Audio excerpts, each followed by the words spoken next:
नमस्कार, सी न्यूज़ भारत में आप सभी का स्वागत है। मैं हूं आपके साथ रचा सिंह। वक्त हो चुका है न्यूज़ बुलेटिन का। इस बुलेटिन में बात करेंगे झालावाड़ की, जहां जिला कांग्रेस कार्यालय पर यूथ कांग्रेस कार्यकर्ताओं ने जमकर किया प्रदर्शन, फूंका ईडी का पुतला।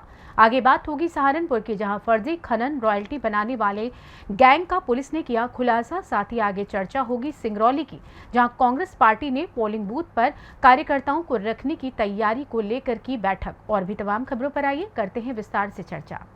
विधानसभा चुनाव के ठीक पहले कांग्रेस नेताओं के घरों पर ईडी द्वारा की गई कार्यवाही को लेकर कांग्रेस कार्यकर्ताओं में आक्रोश बढ़ता ही जा रहा है। इसी मामले को लेकर आज झालावाड़ जिला कांग्रेस कार्यालय पर यूथ कांग्रेस कार्यकर्ताओं ने जमकर प्रदर्शन किया और ईडी का पुतला फूंका। प्रदर्शन करने पहुंचे यूथ कांग्रेस जिलाध्यक्ष नेमीचंद मीणा ने बताया कि आगामी विधानसभा चुनाव में प्रदेश गहलोत सरकार की जन कल्याणकारी योजनाओं को लेकर भाजपा खेमे में हलचल मची हुई है। कांग्रेस सरकार की फ्लैगशिप योजनाओं के चलते कांग्रेस बड़ी जीत की ओर बढ़ रही है। ऐसे में बुरी तरह हताश हुई भाजपा और केंद्र सरकार द्वारा जब कांग्रेस नेताओं को ईडी जैसी एजेंसी के माध्यम से परेशान करने का प्रयास किया जा रहा है। झालावाड़ से सी न्यूज़ संवाददाता हामिद अली की रिपोर्ट। हंडिया थाना अंतर्गत पुलिस चौकी इमामगंज क्षेत्र के वीरापुर निवासी राजमणि यादव पुत्र गया प्रसाद यादव ने हंडिया थाने में प्रार्थना पत्र देकर आरोप लगाते हुए कहा कि गांव के पूर्व प्रधान द्वारा खड़ंजे को उखाड़कर फेंक दिया गया, जिसका विरोध करने पर मारने पीटने बद्दी गालियां देते हुए जान से मारने की धमकी दे रहे हैं। जिसको देखते हुए पीड़ित ने 112 पुलिस को सूचना दी, जहां पुलिस पहुंचकर मामले की छानबीन करते हुए वापस चली गई। बताया जाता है कि हंडिया थाना अंतर्गत पुलिस चौकी इमामगंज क्षेत्र के वीरापुर गांव में रविवार को पूर्व प्रधान द्वारा आने जाने के लिए खड़ंजा निर्माण को उखाड़कर फेंकने का आरोप लगाते हुए पीड़ित राजमणि यादव ने हंडिया थाने में प्रार्थना पत्र देकर जान माल की सुरक्षा की गुहार लगाते हुए कहा कि वर्षों पहले खड़ंजा निर्माण कराया गया था, जिसको लेकर रविवार को पूर्व प्रधान द्वारा उखड़वा कर फेंक दिया गया है। इसका विरोध करने पर पीड़ित सहित परिवार को जान से मारने की धमकी दी जा रही है। वहीं पर पीड़ित ने हंडिया पुलिस को प्रार्थना पत्र देकर जान माल की सुरक्षा की गुहार लगाई है। इस संबंध में पीड़ित के विपक्षी कमलेश कुमार यादव से बात की गई तो उन्होंने बताया कि हमारे भूमिधारी जमीन में खड़ंजा का निर्माण हुआ था। जो भी आरोप लगाए जा रहे हैं वह निराधार हैं। गेना देवी कहाँ के रहने वाली हैं? कौन सा गांव? वीरापुर। क्या मामला है? मामला यह है साहब कि हमें लोग के गांव का प्रधान पहले था और अब प्रधान नहीं आके हमारे आजे में बंटवारा हुआ, सब अपना अपना लेके सब बगल में हुआ। हम सामने है आए कि सब लोग इधर हमारे लोग के मार रहे हैं। हमारे थोड़े बच्चे के छोटे बच्चे के सियानी मिली लड़की है वो भी गलिया रहे हैं, हमें घसीट के मारने लगते। राज में कहाँ के रहने वाले? वीरापुर धोबा। क्या मामला है? मामला है हमारा जबरदस्ती जगह कब्जा किया, तोड़ फोड़ के सब मारा परिवार को और सब तोड़ फोड़ के खड़ंजा सब हटा दिया। कौन हटाया है? वो कमलेश। क्या है वो? प्रधान, पूर्व प्रधान है, अब नहीं। इसकी शिकायत आपने कहाँ पे की है? थाने भाई पुलिस चौकी इंचार्ज आई, वो जौन बा 100 नंबर आए। ये खड़ंजा कैसे बिछा था? सरकारी था या प्राइवेट? सरकारी होरीलाल उन्हें कमलेश के पिता और कहें नारी के उत्तर, हम नारी के दक्षिण। तो प्रयागराज से सीनू संवाददाता रणविजय सिंह यादव की रिपोर्ट। सहारनपुर के टपरी में 27 अक्टूबर की सुबह खनन भरे डंपर पलटने की खबर मिली, जिसके नीचे 11 साल का एक स्कूली बच्चा भी दब गया था, जो बुरी तरह घायल हो गया था।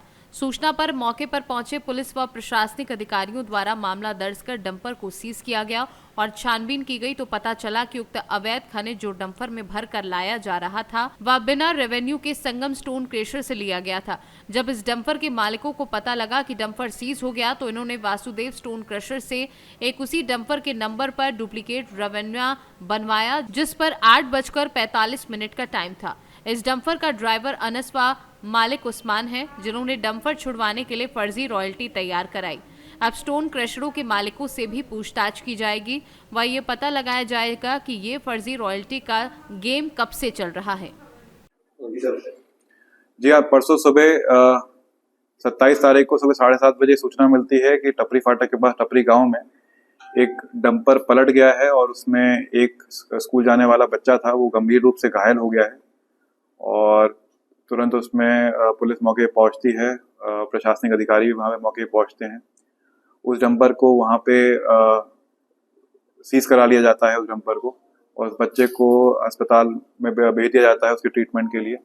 जब डंपर किस रॉयल्टी से आया था और क्या उसके रवन्ने थे, जब ये चेक किए जाते हैं उसके प्रपत्र, तो पाया जाता है कि जो उसमें खनिज का सामान लदा हुआ था वो संगम स्टोन क्रशर है, वहां से लिया गया था बिना रॉयल्टी के।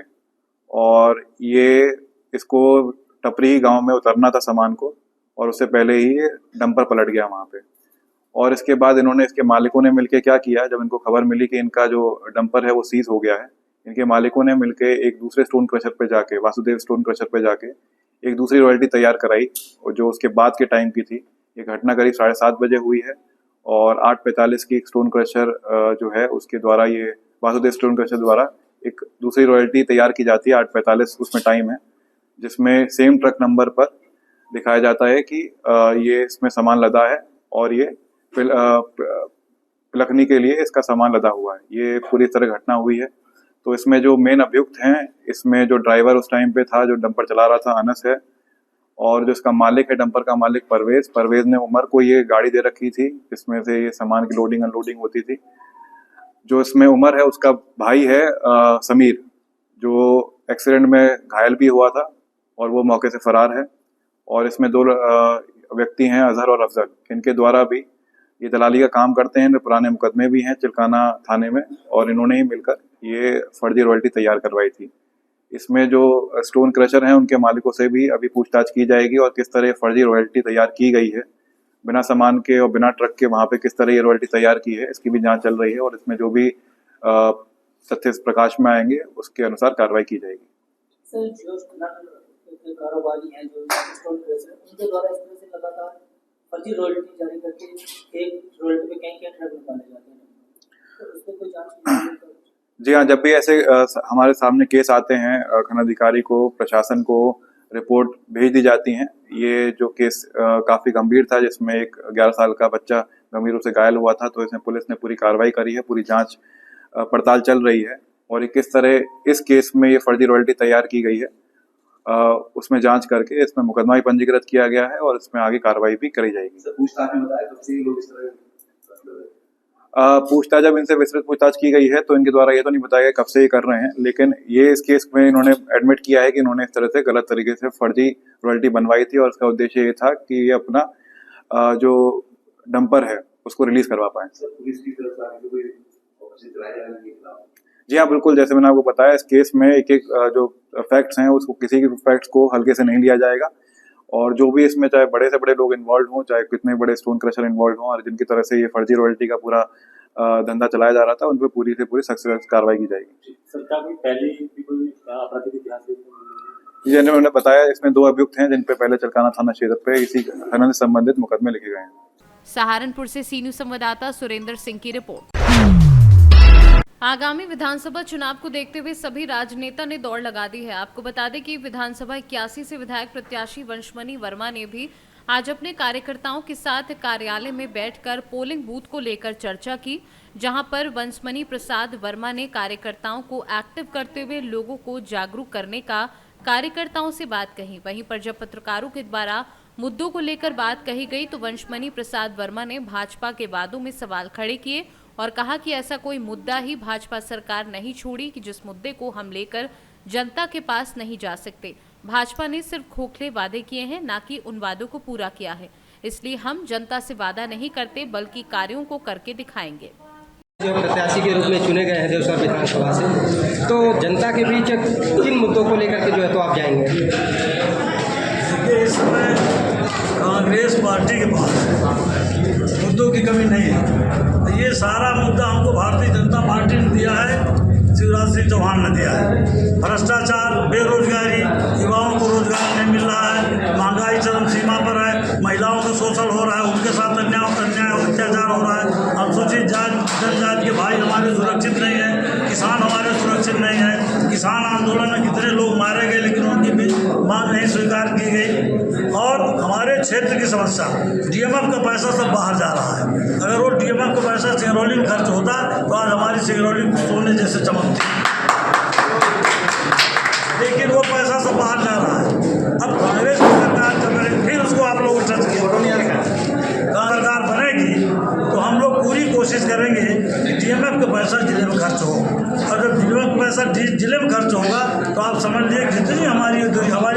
हालत देख लीजिए, हमारे यहाँ पुलिया रफ्ता नहीं है, 100 रुपये पुलिया एक तो टूटे, दूसरी टूट गई। इस तरह से कितनी सारी समस्याएं हैं। बरसात के महीने में लोग, यहाँ के लोग सीधी नहीं जा सकते थे, सूदी के लोग यहाँ नहीं जा सकते थे, वो सीधी के लोग जाते थे, व्यवहारी वहाँ से ट्रेन से आते थे। अब आप समझ लीजिए, जहाँ से 850 करोड़ रुपया डीएमएफ बस से हर साल मिलता है, उस क्षेत्र की, उस जिले की दुर्दशा थी। आज अगर सही पूछिए तो किसानों के ऊपर कर्जा लग गया, 1 लाख करोड़ एक दिन में शिवराज सिंह जी कर्जा लेते हैं। और कर्जा किसने लेते हैं? सिर्फ अपनी पीठ थपथपाने में। तो हमारे जो मुद्दे होंगे, पहले तो हम बेरोजगारों को रोजगार दिलाने का काम करेंगे, कंपनियों में जो अत्याचार मचा हुआ उसके लिए आंदोलन प्रदर्शन करके उनके अत्याचार को खत्म करेंगे। तीसरी बात, यहाँ की सड़कें, यहाँ की बिजली, यहाँ पानी को सब ठीक करेंगे। 3-3 साल से, पहले हमारे ज़माने में जब कांग्रेस की सरकार थी तो शहरी क्षेत्र में जो ट्रांसफार्मर जलते थे वो 3 दिन में अनिवार्य रूप से लग जाते थे। अगर प्रदेश अब ग्रामीण क्षेत्र में जो ट्रांसफार्मर लगते थे वो कम से कम 7 दिन के अंदर लग ही जाते थे। लेकिन आज एक ट्रांसफार्मर की बात मैंने किया 5 महीने से जमा। जब मैंने एक ट्रांसफार्मर की बात अधिकारी से किया था, वो 5 महीने से जमा है, उसको कृपा ने लगा दी तो कहें इनकी विधायक के 5 महीने जमा, माने 5 महीने को कम समय मानते हैं। तो आज हमारे यहाँ सिंगरौली की बिजली से पूरे भारत को रोशनी मिल रही, इसको आप भी जानते हैं। लेकिन सिंगरौली में अंधेरा है। सिंगरौली का प्रदूषण देखिए, सिंगरौली की बिजली देखिए, सिंगरौली का पानी देखिए। आज भी सिंगरौली के लोग नदी नाले के पानी पीते हैं। बहुत ऐसे गांव हैं सिंगरौली जिले जिनको नदी नाले का पानी पीना पड़ता है। ये सरकार पानी पीने की भी व्यवस्था नहीं की। आज अगर आप देखें 6,80,000 पद खाली है मध्य प्रदेश में, और 12,500 हमारे मध्य प्रदेश की प्रत्येक दिन वो हो रहे हैं, क्या कहते हैं, ओवरेज हो रहे हैं। लेकिन सरकार के कान में दूध नहीं देख रहा, सरकार भक्ति नहीं। सर, अगर मध्य प्रदेश पार्टी जब सरकार बनेगी तो युवाओं को भी रोजगार देने की जिस तरीके से पार्टियों में ही लोग इस्तीफा दे करके अन्य पार्टियों को ज्वाइन कर रहे हैं, तो इस चीज़ को आप किस नज़रिए से देखते हैं? हमारे पार्टी से कोई भी आदमी इस्तीफा दे के कहीं नहीं गया है, बल्कि अन्य पार्टी के लोग आ रहे हैं। अन्य पार्टी के लोग आ रहे हैं, भाजपा से आ रहे हैं, बहुजन से आ रहे हैं, गोंडवाना गणतंत्र पार्टी से आ रहे हैं और उनका हम स्वागत कर रहे हैं। सिंगरौली से सीनू संवाददाता नीरज की रिपोर्ट। खबर सोनभद्र से है, जहां खैरटिया बंधा में डूबने से युवक की मौत हो गई। मौत की सूचना पाकर परिजनों में मातम सा छा गया। मृतक का नाम प्रदीप पुत्र लालमणि यादव निवासी खैरटिया गांव का बताया जा रहा है। दोपहर लगभग 12:30 बजे भैंस को लेकर चराने गया था युवक प्रदीप खैरटिया बांध में समझ नहीं पाया कि आगे क्या है और देखते ही देखते बांध में डूब गया, जिससे मौत हो गई।